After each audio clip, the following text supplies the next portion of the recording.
Welcome to Finale in Italy for the final round of 2015.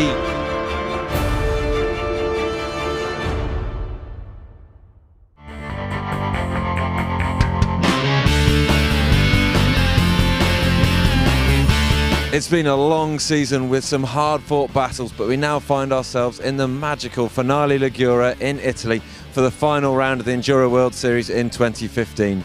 We've been experiencing some extremely changeable weather here. As you can see behind me, the storm moving in over the sea and some people switching bikes for surfboards due to practice being cancelled because of the adverse weather conditions.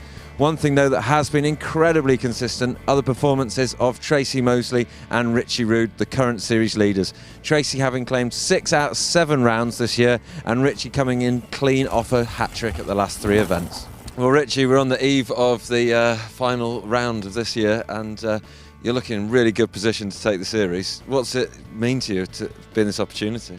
Yeah, it's pretty special, I think. I think last year I was kind of joking about the Jared. I was like, oh man, I'd really like to have that trophy that he had. Yeah, we got to run everything yesterday, so at least we'll kind of know the tracks, but it'll be a bit of a guessing game on if it actually rains or not.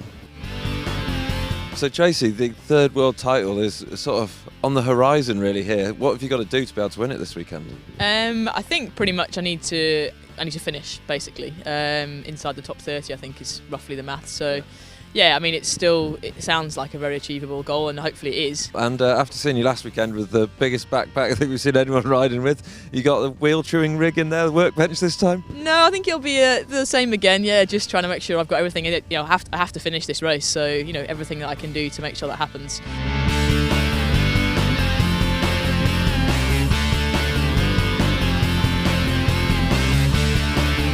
We're down here in the hustle and bustle of the main square in Finale Ligure, and you can see that is on the map right here on the coast. And so on the first day of riding we have a long liaison uphill into the mountains. A lot of the stage is taken in the inland mountains this weekend. On the first day there's going to be 50 kilometres of transition, so a lot of riding away from the racing stages as well. So first stage there, 2k long, 450 metres of drop, and then the liaison back down towards the coast. We have stage 2, Bondi Trail, named after a local rider, and that's 3.5 kilometres, 280 metres of drop. Really quite pedally at the top of that one, but then at the bottom it turns into a really good fun downhill track. And then the riders will be going all the way along the coast, up here to stage 3 called San Michele. That one, halfway down you've got the San Michele Church, and the top half, you're in heaven. The bottom half could easily turn into hell if you got it wrong. It's rocky, tight switchbacks, but loads of fun. And then probably the most fun track here, stage 4, DH Men, the one with all the iconic views with the sea in the background, just that Mediterranean pulling you down to the bottom, and it's so savage and rocky on that one. If you had a crash, you'd be in all sorts of trouble, but endless fun and loads to catch you out on that one. We'll look at day 2, and again another long liaison inland to explore the mountain territory. The riders will be doing 40k of liaisons on the Sunday as well, and we'll see the longest stage, stage 5, that's 6.5k, 780 metres of drop, and that will be starting on a track that was used last year that's really come of age, and then going into a fresh cut track, kind of like what we're used to seeing in France. And then stage 6, 5.5k long, and this is going to be forested single track with punchy climbs, steep chutes and switchbacks to round off this incredibly physical stage. So that is it, a full overview, 6 stages here in Finale Ligure to wrap up the 2015 Enduro World Series.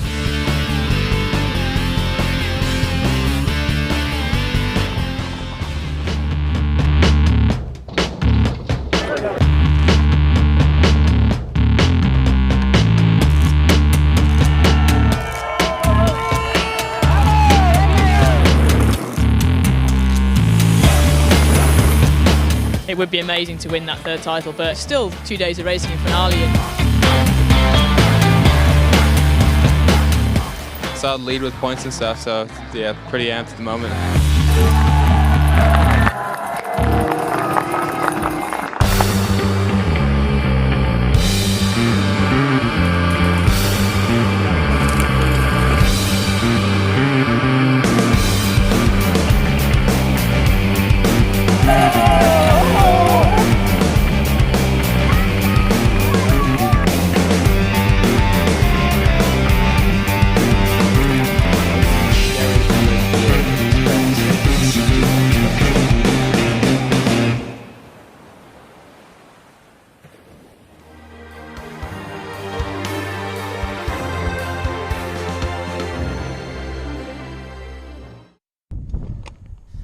So we're on stage 4 of the first day of racing. We have 2.5 kilometers of track, 386 meters of drop.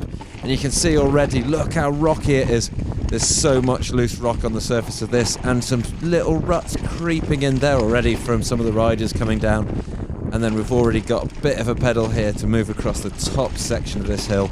But this section just rolled so good. It was just really fast, hard packed, and you're not putting too much effort in. It just keeps you going, keep them legs spinning.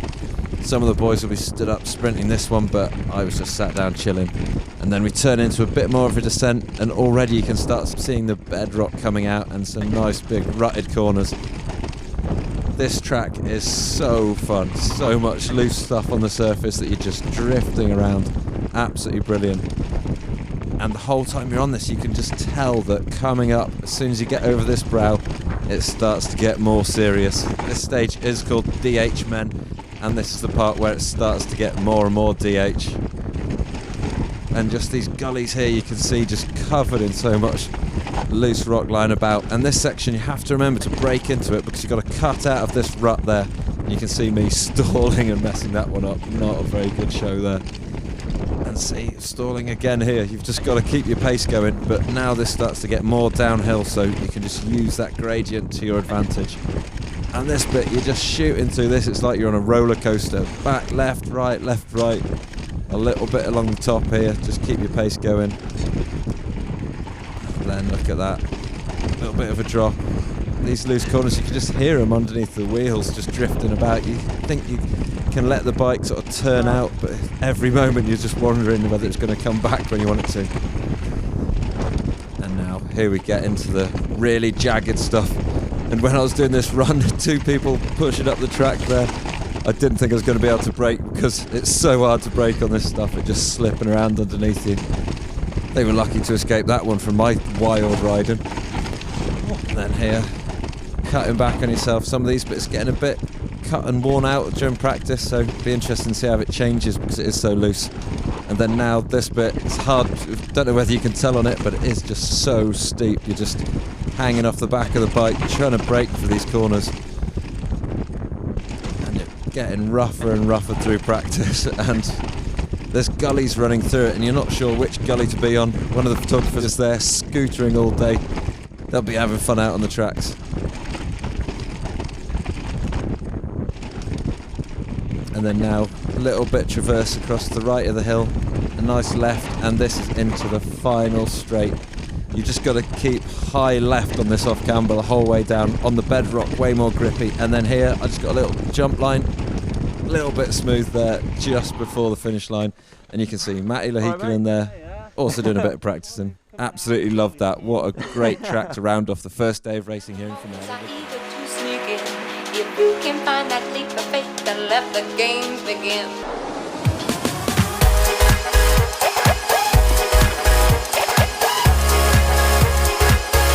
Not an amazing tacking start, but just want to keep rolling today. That's the game. So.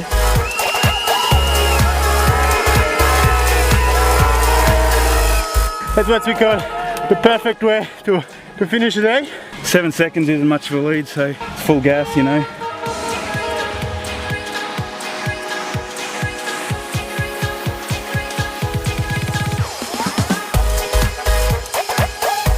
It's a bit emotional, you know, since this morning, because I know it'll be the last time I take a start fully prepared. Maybe the last EWS, but certainly won't be defending this title again.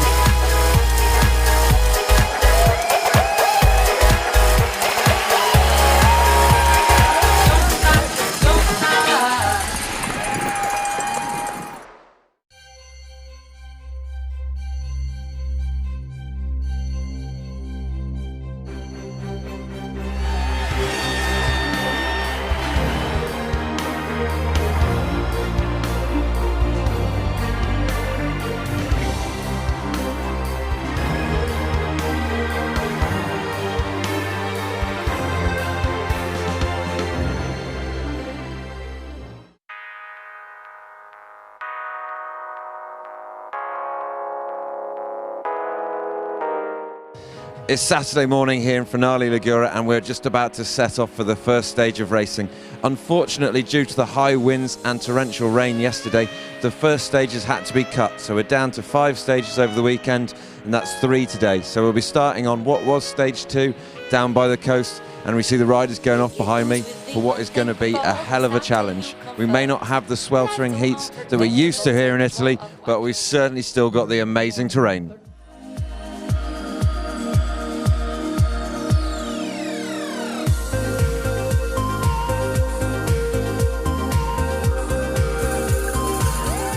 That was a sufferfest, but it's good to see them mixing it up a bit. I do like pedalling when I'm fit.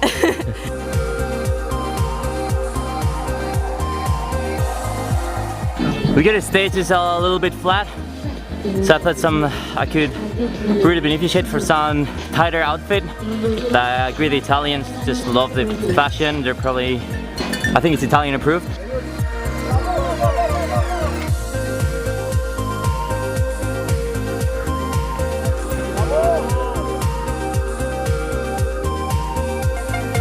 Brutal. Yeah, it was always going to be a good pedaler, and just with that bit of rain, it's just made the rocks ever so slick. So just couldn't carry speed like it was in practice. Not an amazing tacking start, but keep rolling today. That's the game.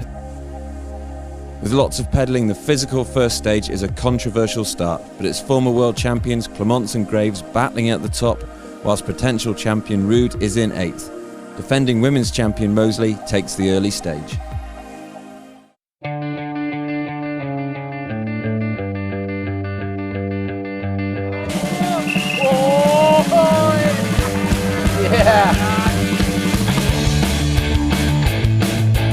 Have fun and ride your bike, you know, like you almost forget when you get the pressure and you want to get on the overall podium. All you gotta do is just stay off the brakes, stay in that little rut like that size, and then just do loads of nose wheelies at the bottom.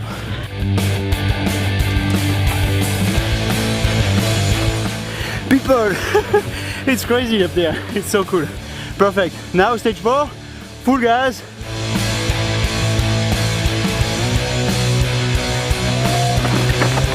I don't know how to do anything, then fucking Curtis always is there. I own him, big time. I hope you don't ask me too much, you know what I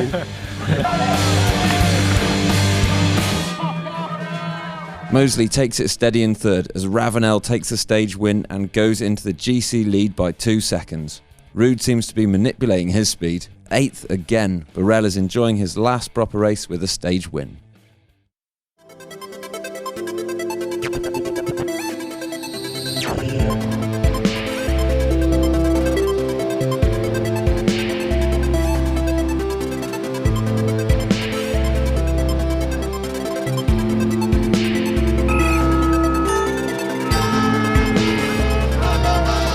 That's what we call the perfect way to finish the day.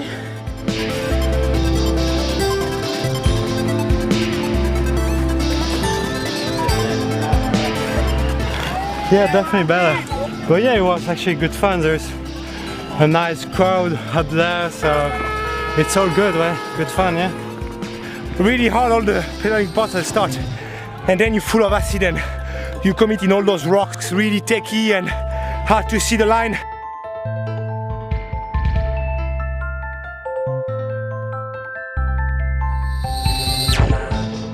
Just ahead of a charging Martin Mays, whose strength is definitely on the steeper downhill tracks, Graves takes the stage, extending his GC lead to 7 seconds overnight. Mosley adds another 5.5 seconds to her GC lead. It's the end of day 1 here in Finale Ligure, and last year's world champion Jared Graves is leading out the GC ahead of the 2013 world champion Jerome Clements. And the man who is looking set to be world champion tomorrow, Richie Ruud, Jared's teammate, seems to be playing it safe. He's currently in 8th, but that's way ahead of what he needs to do to be able to claim the title come tomorrow. It's been a good day for you out there on the first day here in Finale. Yeah, I'm really happy. I feel like sort of towards the end of racing on Sunday in Spain, I sort of started feeling, you know, how I felt all last year, and I feel like that again today, so pumped, yeah. So Richie, have you done the maths on what you need to do this weekend to take the title? Yeah, I looked at it before the weekend, and I had to get 23rd if Florian won. and like 35th if Jerome won. Is that what you're thinking? Just the long game, just about the title this weekend, is it? Yeah, I still want to like win a stage or something. I keep pushing it and like realizing I should like bring it back a bit. So yeah, it'd be cool to win a stage, but I think it's got to think about the long game and just keep it together tomorrow. It's the start of day 2, and overnight there has been biblical wind and rain. Racing starts at the disused NATO base, which is the highest point of this weekend's race. As the clouds burn off, the sun comes into view along with the end of the season.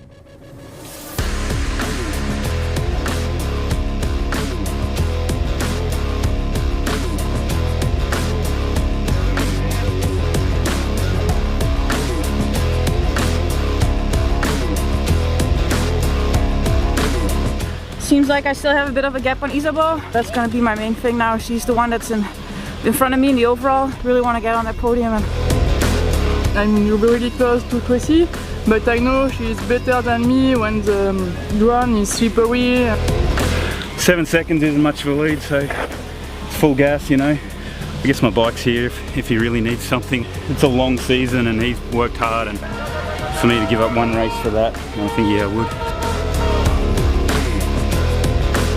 It's a bit emotional, you know, since this morning, because I know it'll be the last time I take a start fully prepared. Yeah, difficult one. Really muddy, physical, but I think I didn't do a bad stage.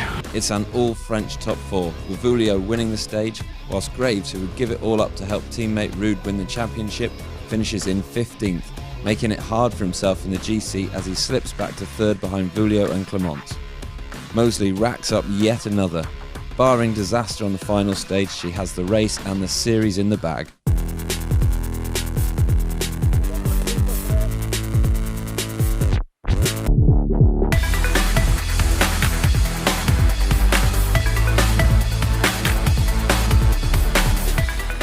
Pretty happy to be able to say that's easily done. Hopefully I'll make it to the finish line if I don't get too drunk here. I'm having a beer.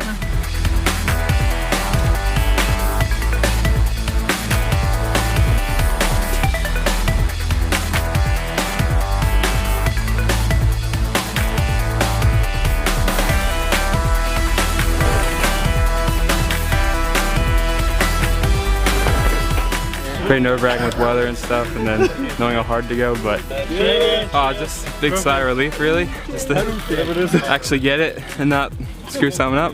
Richie Rude finishes 35th as he makes his final stage a showboating run.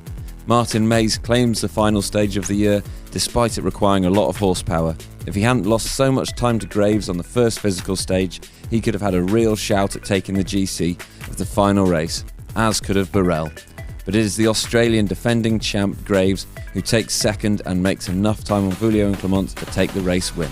Despite a heart-stopping moment when her spare inner tube got caught in the rear wheel, Mosley still manages to win the stage, the race and the championship.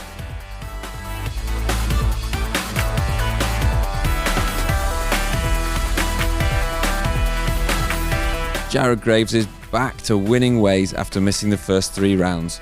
An 11th in the GC is easily enough for his teammate Rude to claim the title, whilst Burrell does all he can and finishes his career with a triumphant 2nd position.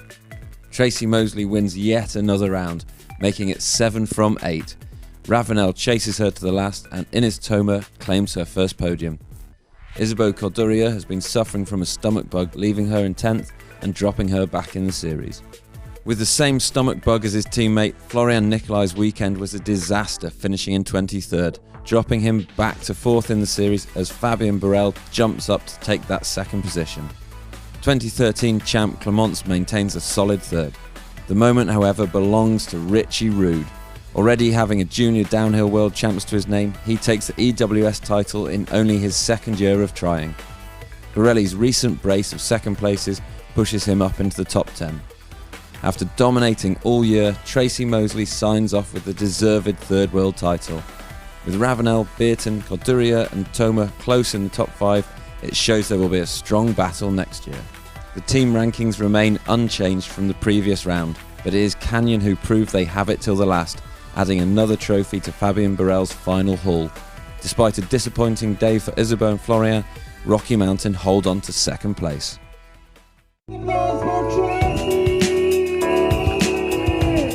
Congratulations, Tracy. It's been another race win and the championship this time. How do you just keep dominating like this? I don't know. I think today was a tough one. I really wanted to end the season with a win and to end the overall, with a win. But Cecile definitely rode well this weekend, and the last stage, I so thought I threw it away with some problems, but somehow managed to take the win. So, yeah, the perfect kind of cliche of a fairy tale end to an amazing 3 seasons, really. What's going on after this now? We've heard sort of you talking about a few different things and saying you maybe won't be defending it next year. Yeah, I definitely won't be defending the title. That's one thing that's for sure. Yeah, I've had 3 utterly amazing years with EWS, and it can't go on forever. And I've had such an amazing time that it's always wanted to call it a day when I was on top. And when I've had such a good year, good season. Still feel like I could probably do more, but I wanted to make sure I finished before it was I left it too long. Looking forward to next year. How are you feeling about the season? We have Isabeau Coudurier, she go really fast at the end of the season. Anneke too, wait and see. Yeah, it looks like a strong women's field's developing. Yeah, the gap it's really short now. All the women look fit, and it's really interesting.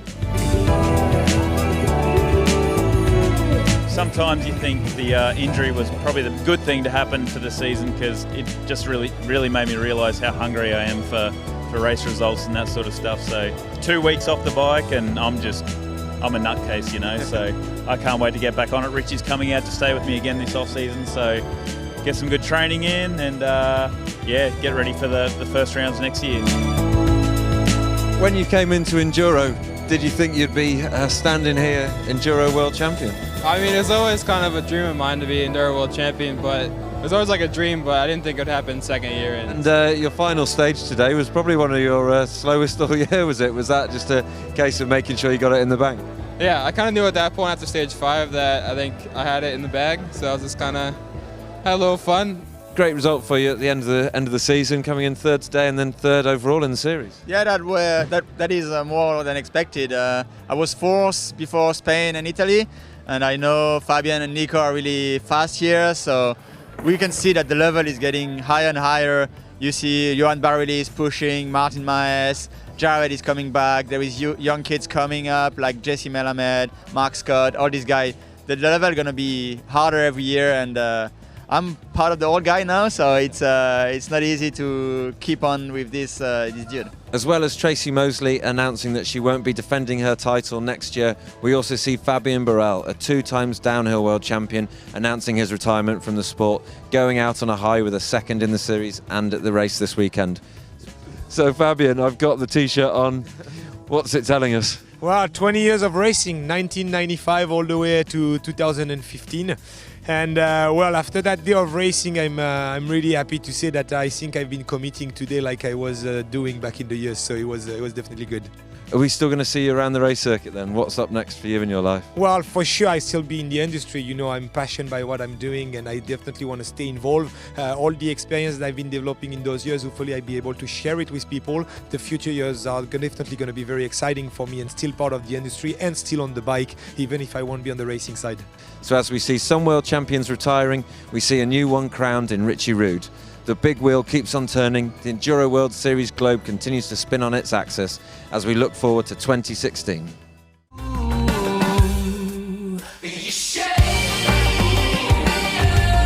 It's race day here in Rotorua, New Zealand.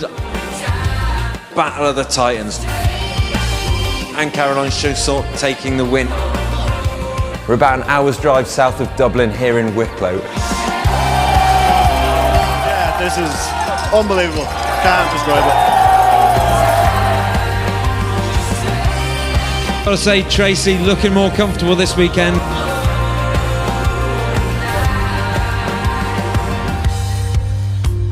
To actually done it, I'm super stoked. Welcome to day 1 of racing here in Samoa, France.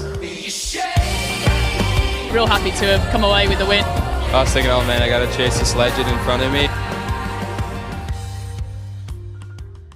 Our bikes allow us to reach places unimaginable. Sadly, Will was never to finish stage 3 in Crested Butte. We move on with heavy hearts, but in the knowledge that Will Olsen will always be with us. sun is out, the crowds are thronging, and the beautiful bedlam that is Whistler is in full song. Being on the podium in Whistler was like a dream. It feels unreal. Just being here in Whistler, it's like, it was one of the events I always wanted to win. Welcome to Orense in northern Spain. Yeah, like coming to the last race now, I think I have a pretty solid lead with points. Welcome to finale in Italy for the final round of 2015. Maybe last EWS, but certainly won't be defending this title again. It'll be the last time I take a start fully prepared. I mean, it's always kind of a dream of mine to be Enduro World Champion, but I didn't think it would happen second year in.